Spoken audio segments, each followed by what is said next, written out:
Hola, soy Petrit Vaquero. La vez pasada estuve hablando sobre los resultados electorales de la primera vuelta en Colombia. Estaba hablando de quién ganó, quién perdió y bueno, ya pasó la segunda vuelta electoral. La verdad me da un poquito de pereza escribir sobre eso, pero bueno, mucha gente me preguntó que qué opinaba. Y bueno, ¿qué podemos decir de todo lo que está pasando? De la derrota de la izquierda y del regreso de la derecha dura. Hay alguna reflexión al respecto que quiero decir. Sobre todo en un contexto en donde el debate político sigue siendo cruento y teso. Empecemos hablando de una cosa fundamental. Perdió la izquierda. Y entonces, ¿ahora qué? Bueno, vean, hace 4 años yo escribí un artículo en el que exultante de felicidad celebraba el triunfo, por fin, de la izquierda democrática para llegar a la presidencia de Colombia. Y es que realmente me sentía feliz, tengo que reconocerlo, porque esa decisión encarnada en ese momento en las figuras de Gustavo Petro, el presidente, y Francia Márquez, la vicepresidenta, era el resultado de un largo proceso de luchas políticas con fracasos, victorias morales y hasta fraudes sufridos a lo largo de muchos años que finalmente había llegado a buen puerto, o eso es lo que parecía. En ese proceso se recordaba a figuras importantísimas que pagaron hasta con su vida la pertenencia a movimientos que cuestionaban al establecimiento tradicional. Muchas veces manifiesto en el bipartidismo dominante de antes, es decir, el de los partidos liberales y conservador, aunque ya desde comienzos del siglo XXI expresado en numerosas facciones políticas que, tradicionales o emergentes, representaban la defensa y sobre todo el recrudecimiento, a veces por todos los medios, de un sistema con sus férreas jerarquías, no pocas injusticias, muchas estigmatizaciones y evidentes macartismos por parte de sectores a veces peligrosísimos y numerosas formas de violencia explícita e implícita. Ese triunfo de la izquierda de hace 4 años visibilizaba a las numerosas víctimas de los crímenes de Estado, a las de un cruento conflicto armado que se intentaba finalizar. Ojalá, por supuesto, con verdad, con justicia, con reparación, a los muchos desaparecidos que extendían realmente un drama que podía durar generaciones enteras y a las muchas personas asesinadas por el paramilitarismo que realmente ha sido una figura que con diferentes nombres, si ustedes piensen en los pájaros, las águilas negras, los tangueros, los escopeteros, los mochacabezas, los macetos, los paracos, la Triple Alianza, etcétera, ha existido siempre en el país, es decir, son los grupos armados, violentos al servicio de intereses particulares. Siempre han existido en el país para callar cualquier tipo de desaveniencia o incomodidad con un orden que ha hecho hasta lo imposible por continuar arriba. Esto, es decir, el triunfo de la izquierda, entonces, reivindicaba a figuras históricas como Rafael Uribe Uribe, Jorge Eliezer Gaitán, Jaime Pardo Leal, Bernardo Jaramillo Osa, Carlos Pizarro León Gómez, Manuel Cepeda Vargas, Jesús María Valle, Eduardo Umaña Mendoza, Jaime Garzón, Guadalupe Salcedo, Mario Calderón, Ana Fabricia Córdoba, Kimi Pernía Domicó y en general a muchas personas, es decir, a quienes hayan sido anónimos o no, lucharon por sus ideas, por sus ideales, a pesar de que pisar ciertos callos, ciertos intereses, ciertas miradas de la realidad les pudo costar en su momento, como se vio lamentablemente su propia vida.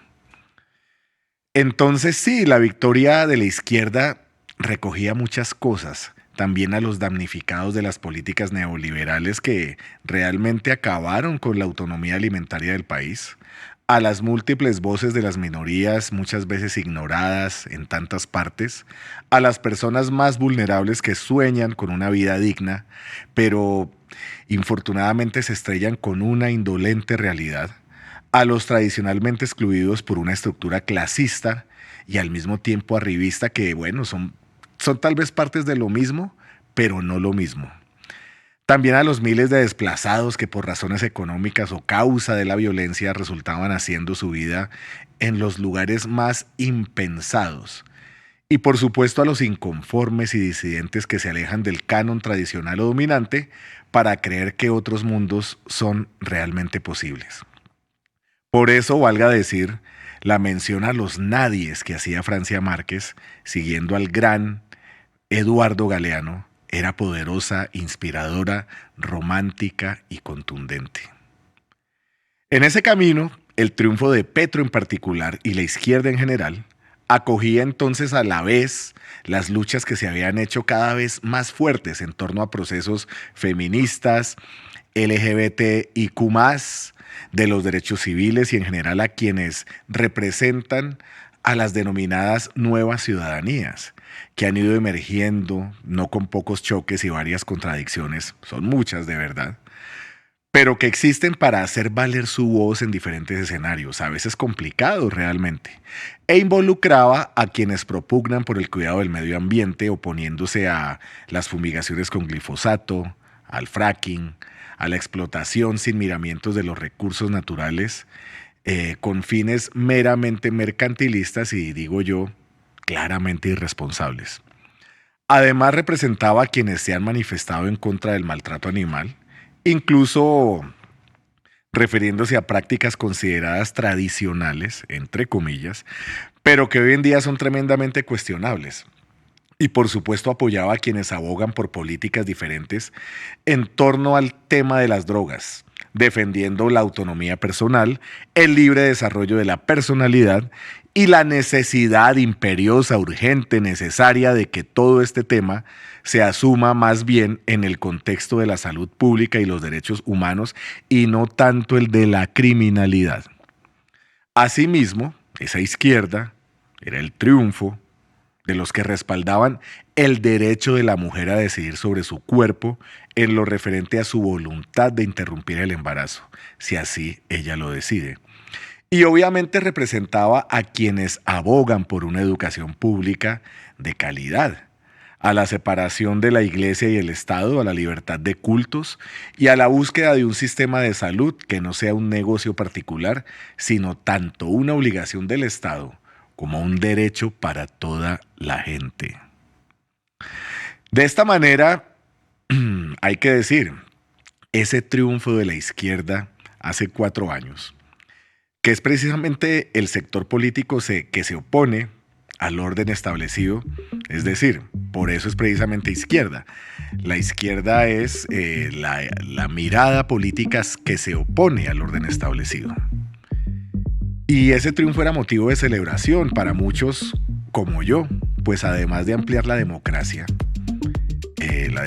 colombiana, significaba una reivindicación de importantísimos procesos sociales que, encabezados por notables figuras a veces conocidas y otras veces no tanto, se habían estrellado en el pasado con complejas realidades y no poca represión, que dejaron víctimas, sangre, fuego y destrucción.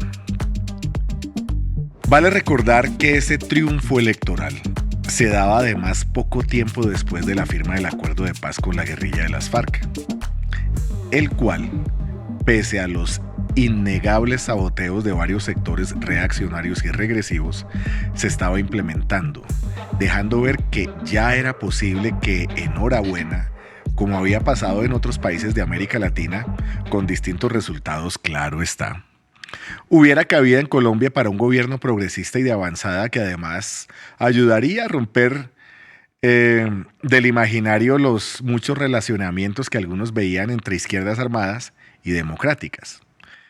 De hecho, la izquierda que ganó las elecciones hace 4 años era civil y reformista, no armada y revolucionaria.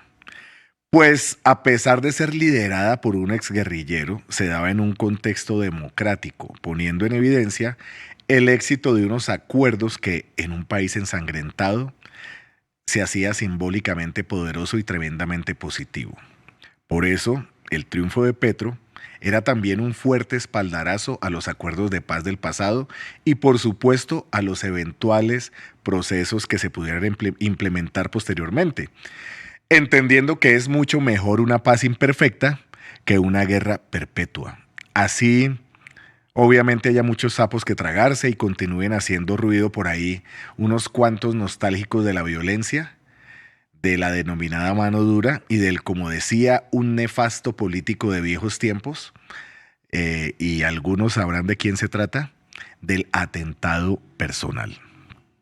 Por todo esto, es claro que el triunfo de la izquierda era también el de la búsqueda de la verdad, que en contextos de posconflicto y desarrollo de instancias de justicia transicional debería ayudar a comprender lo que ha pasado para continuar mirando hacia adelante, sin olvidar a las muchas víctimas que han quedado regadas en una larga guerra librada por distintos medios. Y esa victoria era, obviamente, de quienes creían posible cambiar el mundo. Así eso implicara incluso perder un poco de comodidad, entendiendo que es necesario y urgente amainar la tremenda desigualdad social que existe en el país a través de políticas que contribuyan a construir una sociedad más igualitaria y, si se quiere, verdaderamente justa.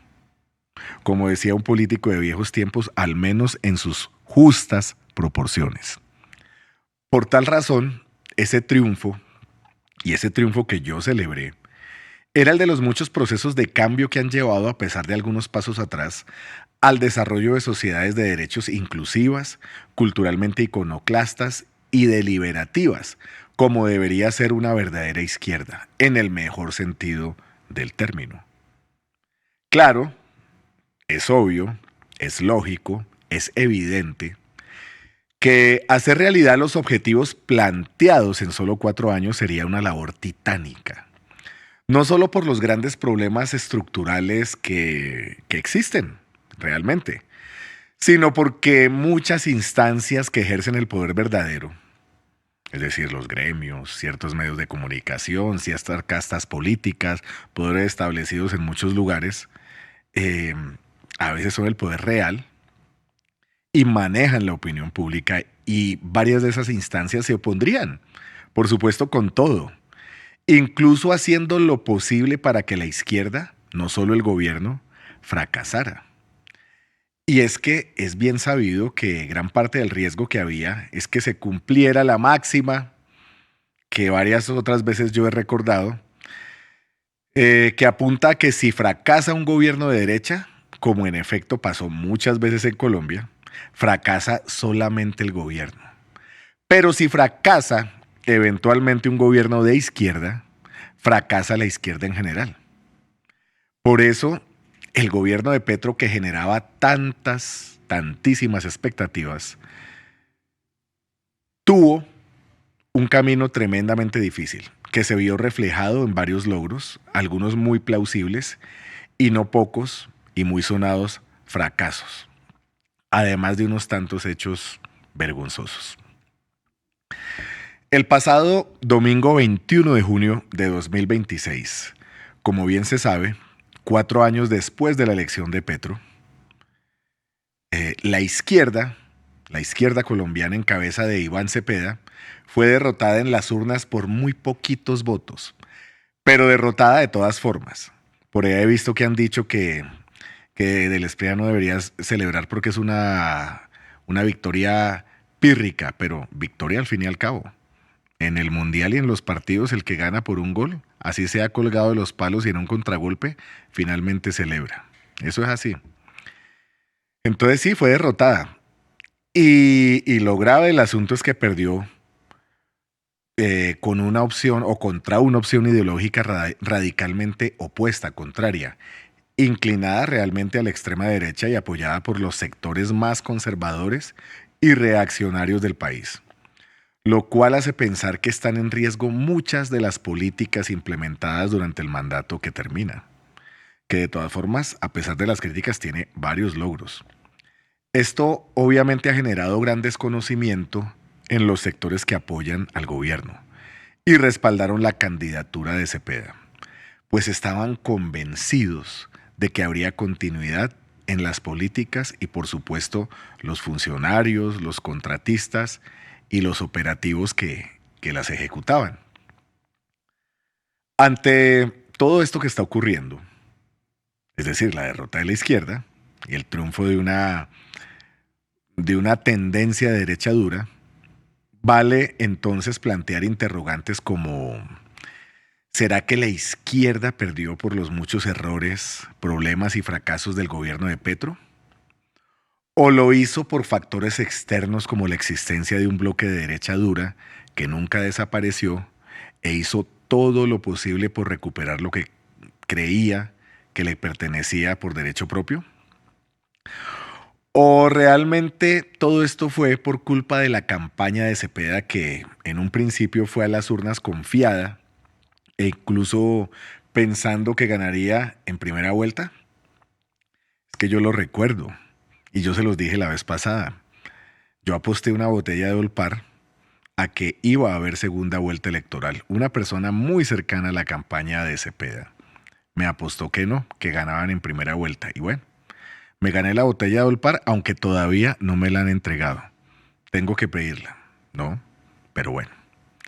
De todas formas, hay que decir una cosa, y es que como afirmaban Willy y Rubén, y los salseros saben de quiénes estoy hablando, todo es según el color del cristal con que se mira.